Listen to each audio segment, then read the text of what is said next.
Hi, everyone. Welcome to another Gamification Europe interview. I'm Pete Baikins, the chair of Gamification Europe, and I'm delighted to have with me today one of our keynote speakers for our upcoming conference, which, to be fair, I think it's in 9 days' time, 9 or 10 days' time. And with me is Luis Alberto Del Castillo, CEO and founder of Superlikers. Welcome, Luis. Thank you, Pete. Thank you. It's a great honor and a pleasure to be with you and sharing with your audience today. That's very nice. Luis is coming to us from Colombia, but let's hear about. I've looked at your LinkedIn profile, obviously, and some other stuff, and you've got a fascinating background. Can you tell us what you started off doing and how you ended up running Superlikers? Sure. Well, I come from a family of entrepreneurs. My father was an entrepreneur, so I have always, I grew up dreaming about being an entrepreneur. And when I was living in Canada, that was in 1997, I created a website that was dedicated to the music genre here in Colombia that is called vallenato. Vallenato is the most popular genre in Colombia. And actually, that website was very successful. I had more than 2 million users, subscribed users, and more than 100,000 monthly active users. And my passion at that project was to create engagement through that community. This community had a very high level of engagement, and that was my first experience in the entrepreneur world and the digital marketing world also. That was also my first success exit. I sold that company to a venture capital firm, and then I came back to the entrepreneur world in 2005. In the meanwhile, I was helping my parents in their companies that weren't digital. But instead of starting with a new startup, I went to California to catch up. To what was going on after 5 years without being outside the digital world. So in that time, I had the fortune to meet Mark Zuckerberg in a time in which he was a very reachable person. Actually, have a photo with him, and that's because I attended the first event in the social media marketing world. That event was called the Facebook 8. I think I remember. In that event, I also met some other entrepreneurs. One of them was Victoria Ramson, that was the founder of Wildfire, and that was the first platform dedicated to or that allowed companies to launch contests on Facebook. And I started working with Victoria, and it was a great experience where I learned a lot. Actually, she sold that startup to Google 5 years later. And in the same time, I started working with a close friend of Zuckerberg. His name is Justin Smith.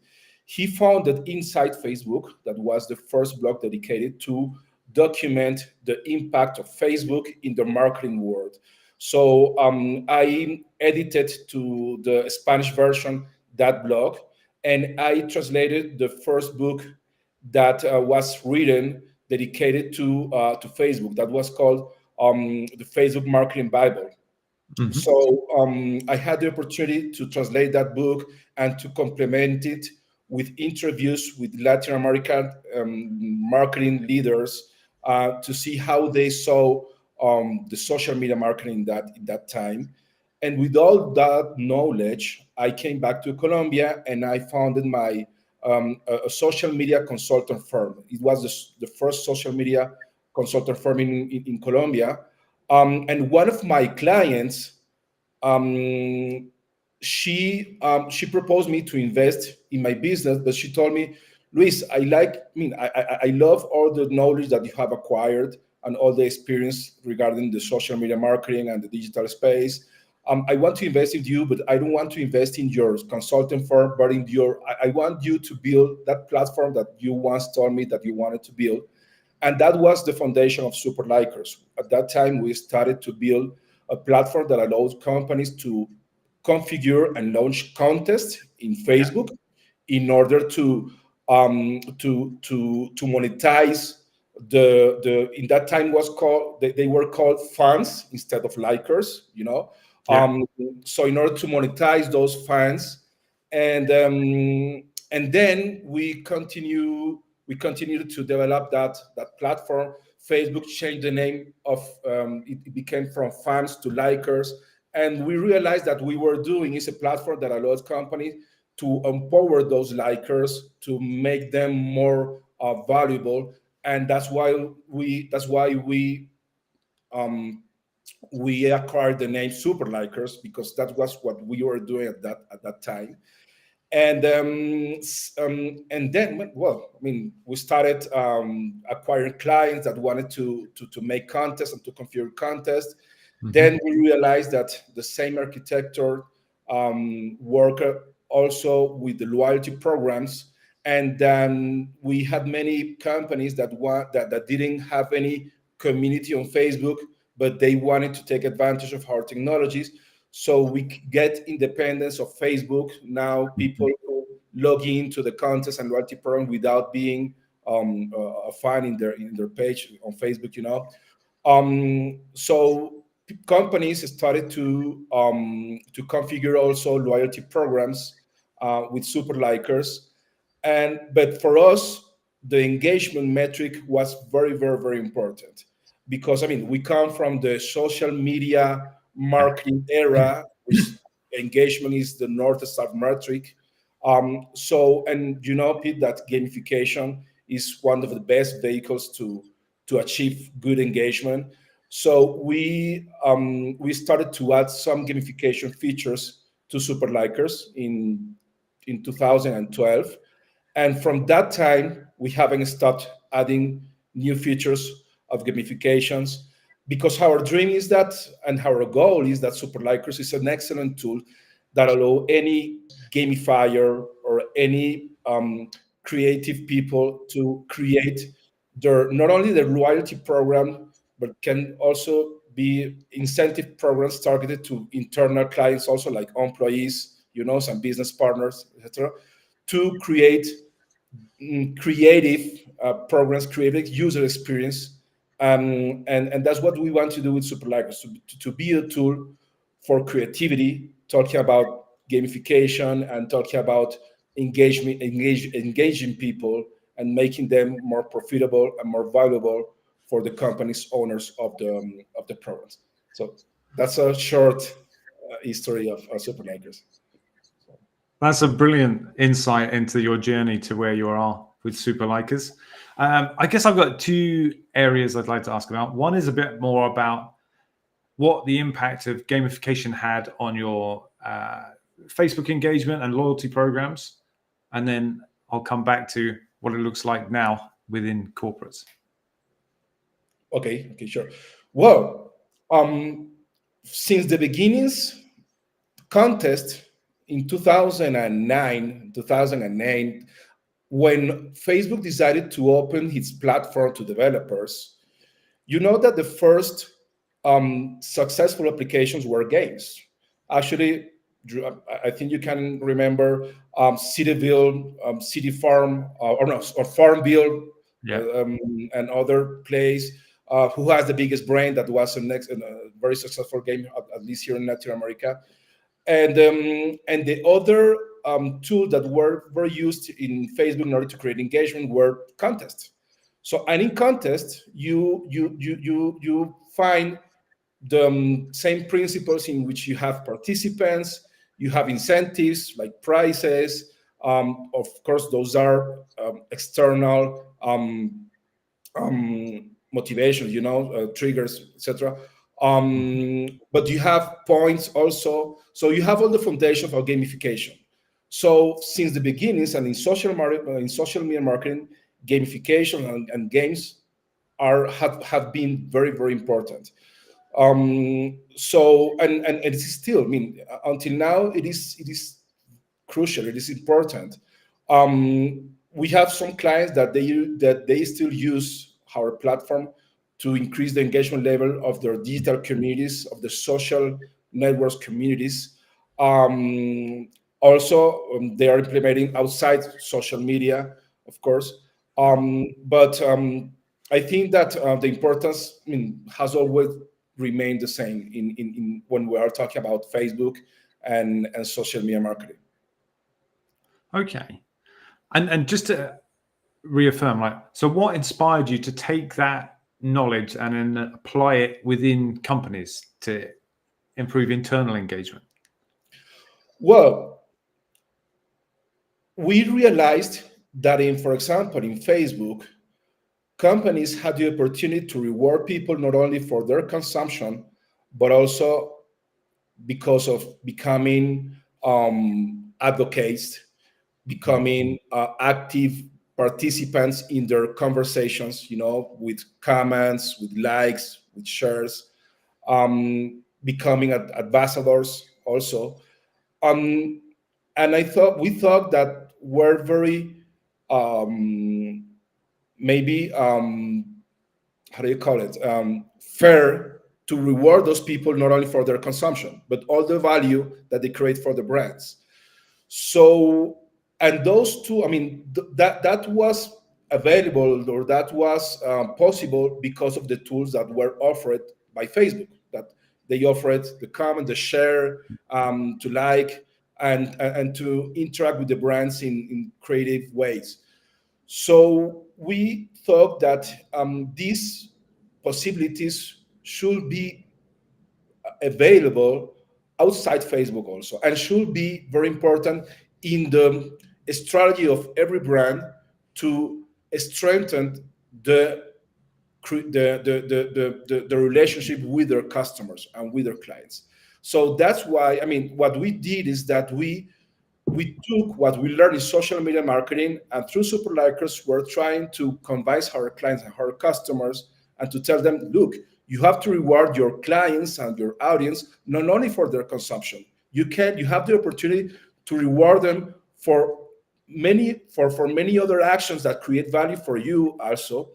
And here is where gamification works a lot, because in gamification, or working with gamification, you can find very creative ways in order to reward your consumers, but not only your consumers, also your employees, your business partners, etc., for a lot of actions that create value for those companies, not only the consumptions and buying stuff and buying product and service for the companies is just one of the actions that create value among many others that are also very important for the companies. So I think that what we found is that gamification also is a tool that allows companies to reward them in very creative way, and also in a sustainable way, because of course it is important also that we do keeps keeps over the time, that Yeah.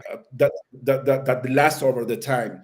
And of course, that's also another feeling, or the gamification is very useful and very important, is that gamification is a tool and is a way to create real behavior change over the time, and to keep it over the time. And that's, I mean, and that's also another reason that we have focused on gamification, also helping our customers and the companies. I'm sure you're going to tell us more about this in your keynote as well. But like, what sort of length of time of engagement have you seen improvements over? Yeah, how long are you able to keep the communities engaged and creating and consuming?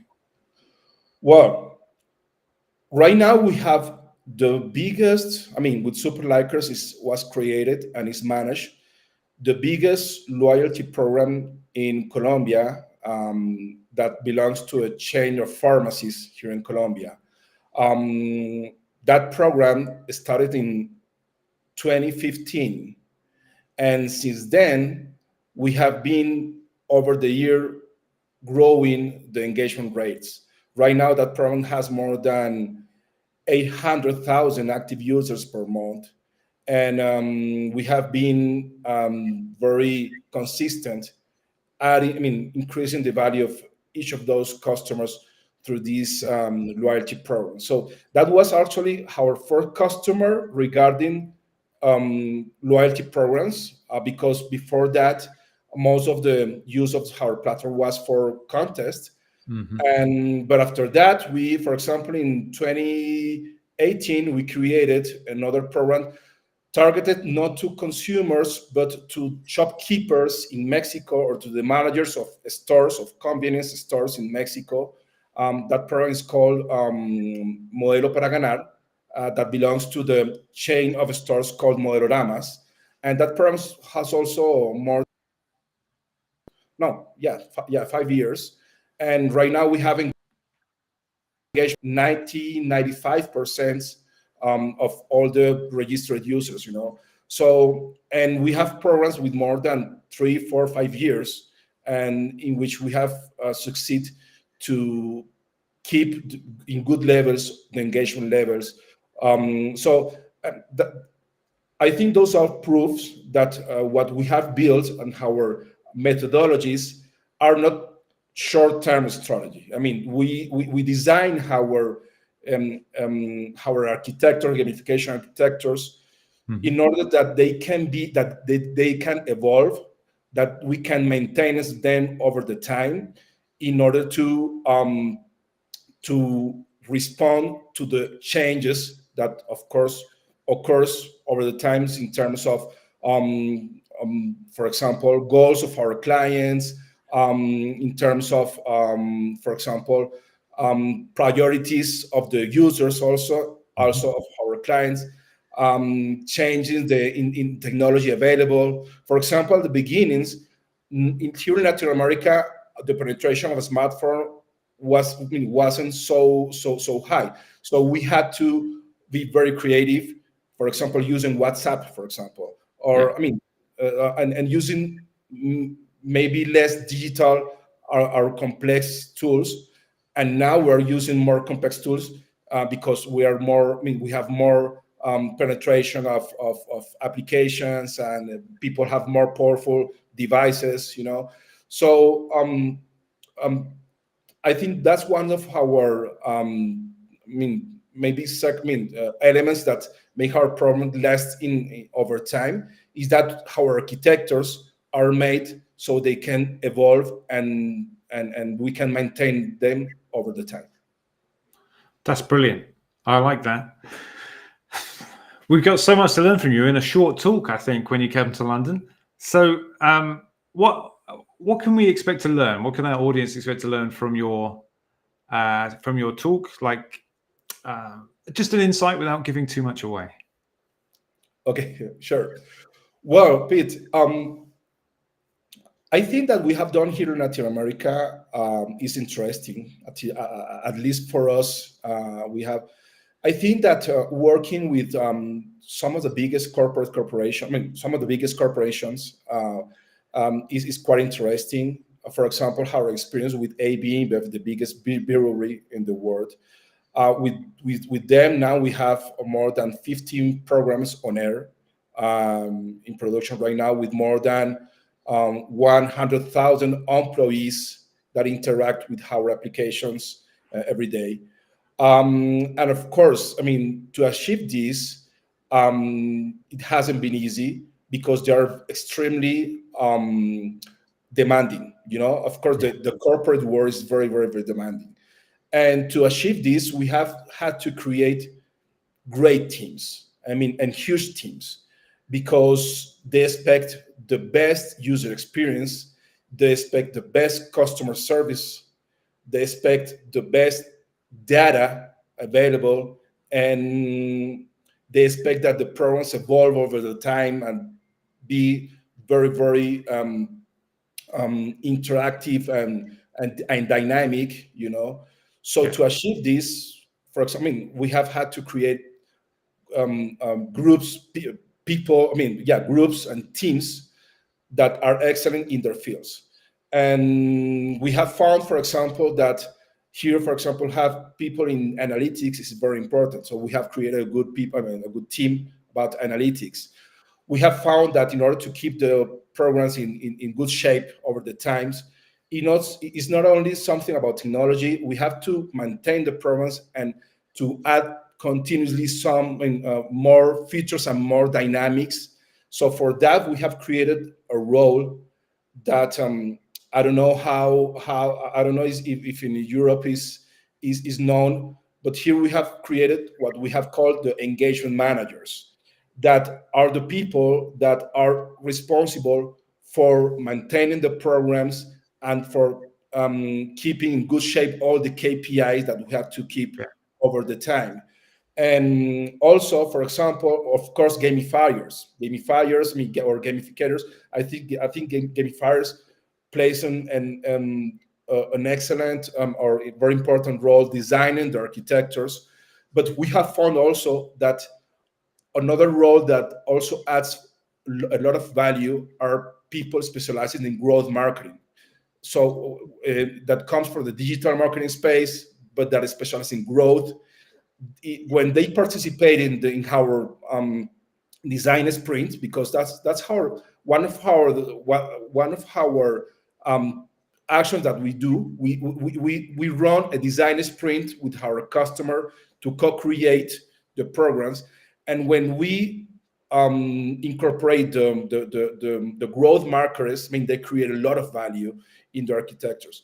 So I think, I mean, what we're going to talk about is all those roles. I mean, what each of those roles, the importance of each of those roles in the process of creating our gamification projects, and the different roles that we have found that are very important when creating high performance and programs that last over the time.